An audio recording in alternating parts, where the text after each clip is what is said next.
around Sonia Vihar and Surghat. So this isn't just about dirty water anymore. It's about what the pollution is doing to the food chain.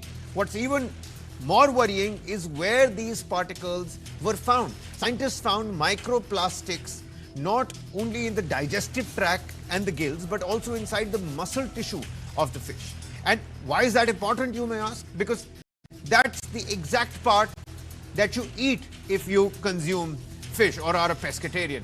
Once the plastic reaches the muscle tissue, it raises fresh questions about how much of this invisible pollution may eventually find its way into the human body. The researchers stress that long-term health effects are still being studied, but the pathway into our food chain is becoming increasingly difficult to ignore. And how does it get there? Well, plastic waste breaks down into microscopic particles.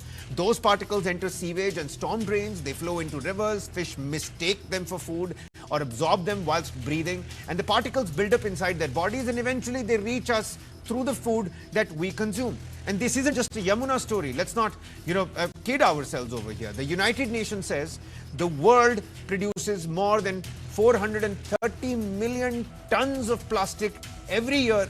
Microplastics have now been detected in rivers, oceans, drinking water, table salt, shellfish, and even human blood, the lungs, the placentas, all studied by international bodies, which means the challenge is no longer just cleaning the visible plastic, it's tackling the invisible pollution that you and I can't see.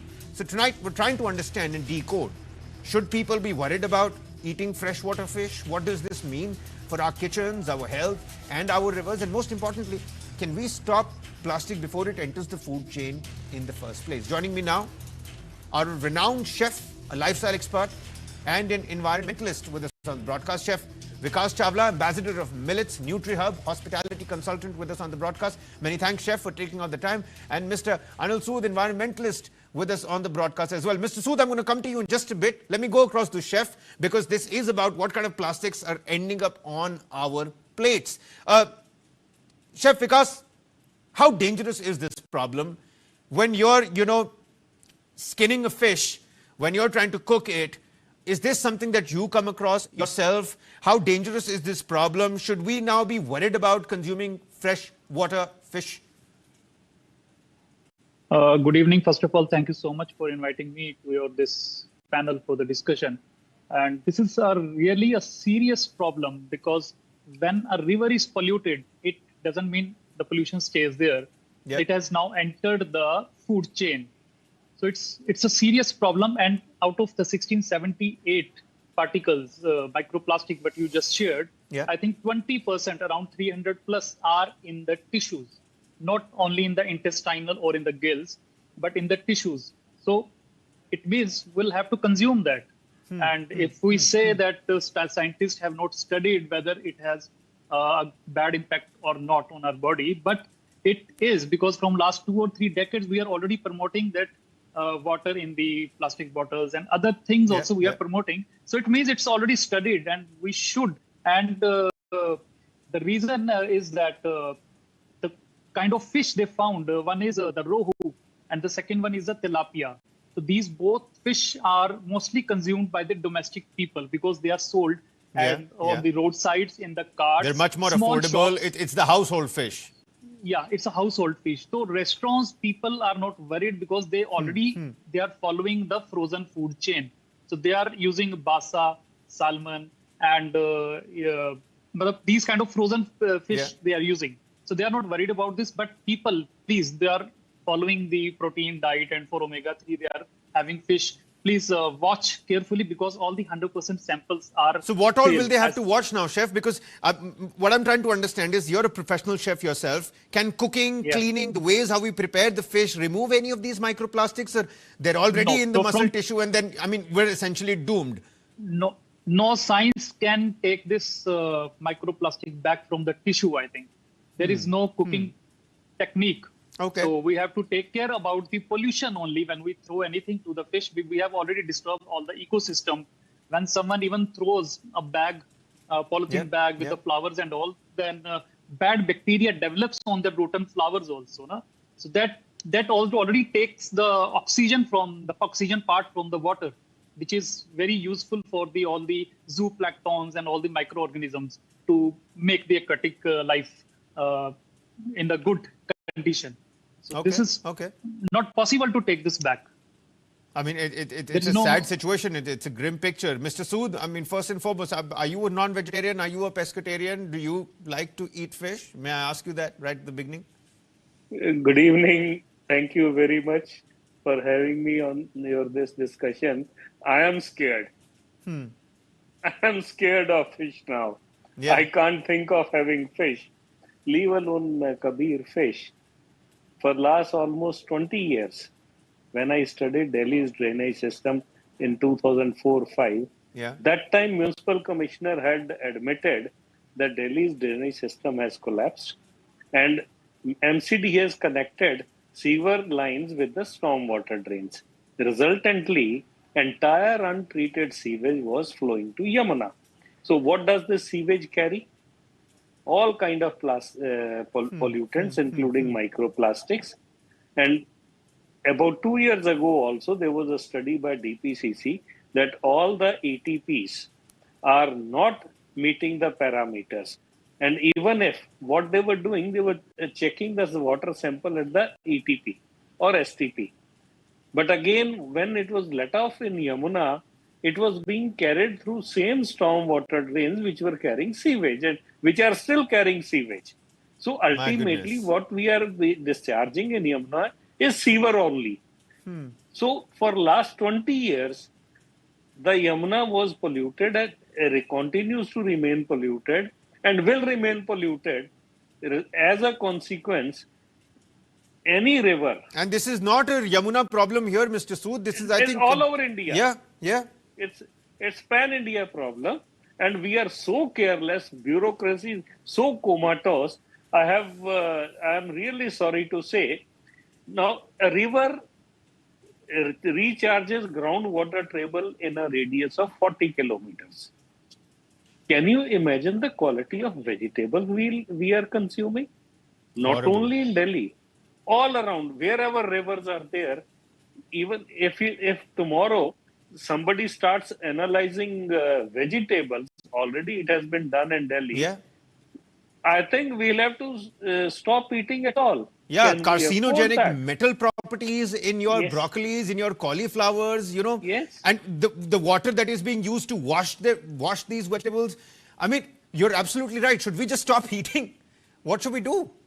Even drinking water has become scary. You can't, groundwater is contaminated. 55% groundwater of Delhi is contaminated. And they say that we are treating water. You see the quality of water. You see the diseases which are spreading so fast. Cancer cases. Has anybody assessed why cancer cases have gone up since 1990? Answer is no. So everybody keeps on these bureaucrats, all the policies, everything is framed while sitting in AC office. Nobody goes to the ground and nobody checks ground realities. Unfortunate, taxpayers' money is wasted on perks and right. I think the most important adjective to describe this segment, this story, and our clear apathy is unfortunate. That's the word here. Chef, are consumers becoming more conscious, do you think? Or there is still awareness that is lacking? Should now restaurants play a bigger role, ask tougher questions, where they're sourcing their seafood from? See, that should be there, and that practice is already there in the good restaurant chains and the hotels. But it's not possible in the small-scale restaurants and fast food joints, roadside joints. It's not possible there. So people fall for the price, and definitely it's pocket-friendly only.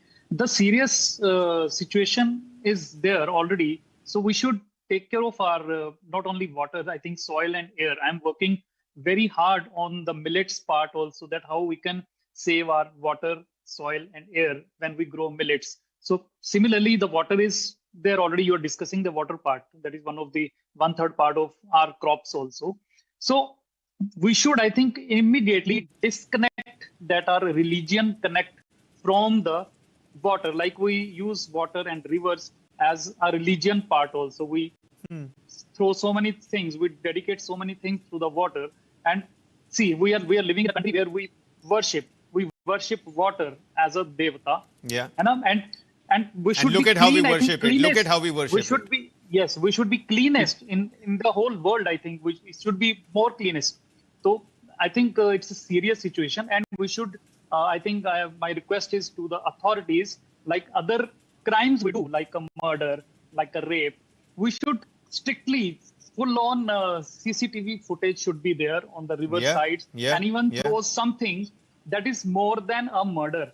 I mean, Because, we call it God's own country, you know, God's own state. Look at how we pollute, you know, the water bodies near Banaras. So if someone else or their elder or the children, they eat this fish, in some upcoming years, they will get cancer or whatever the disease. Yeah. So this is, I think, equal to the murder. So that you're absolutely right. This should be put under the category of heinous crimes.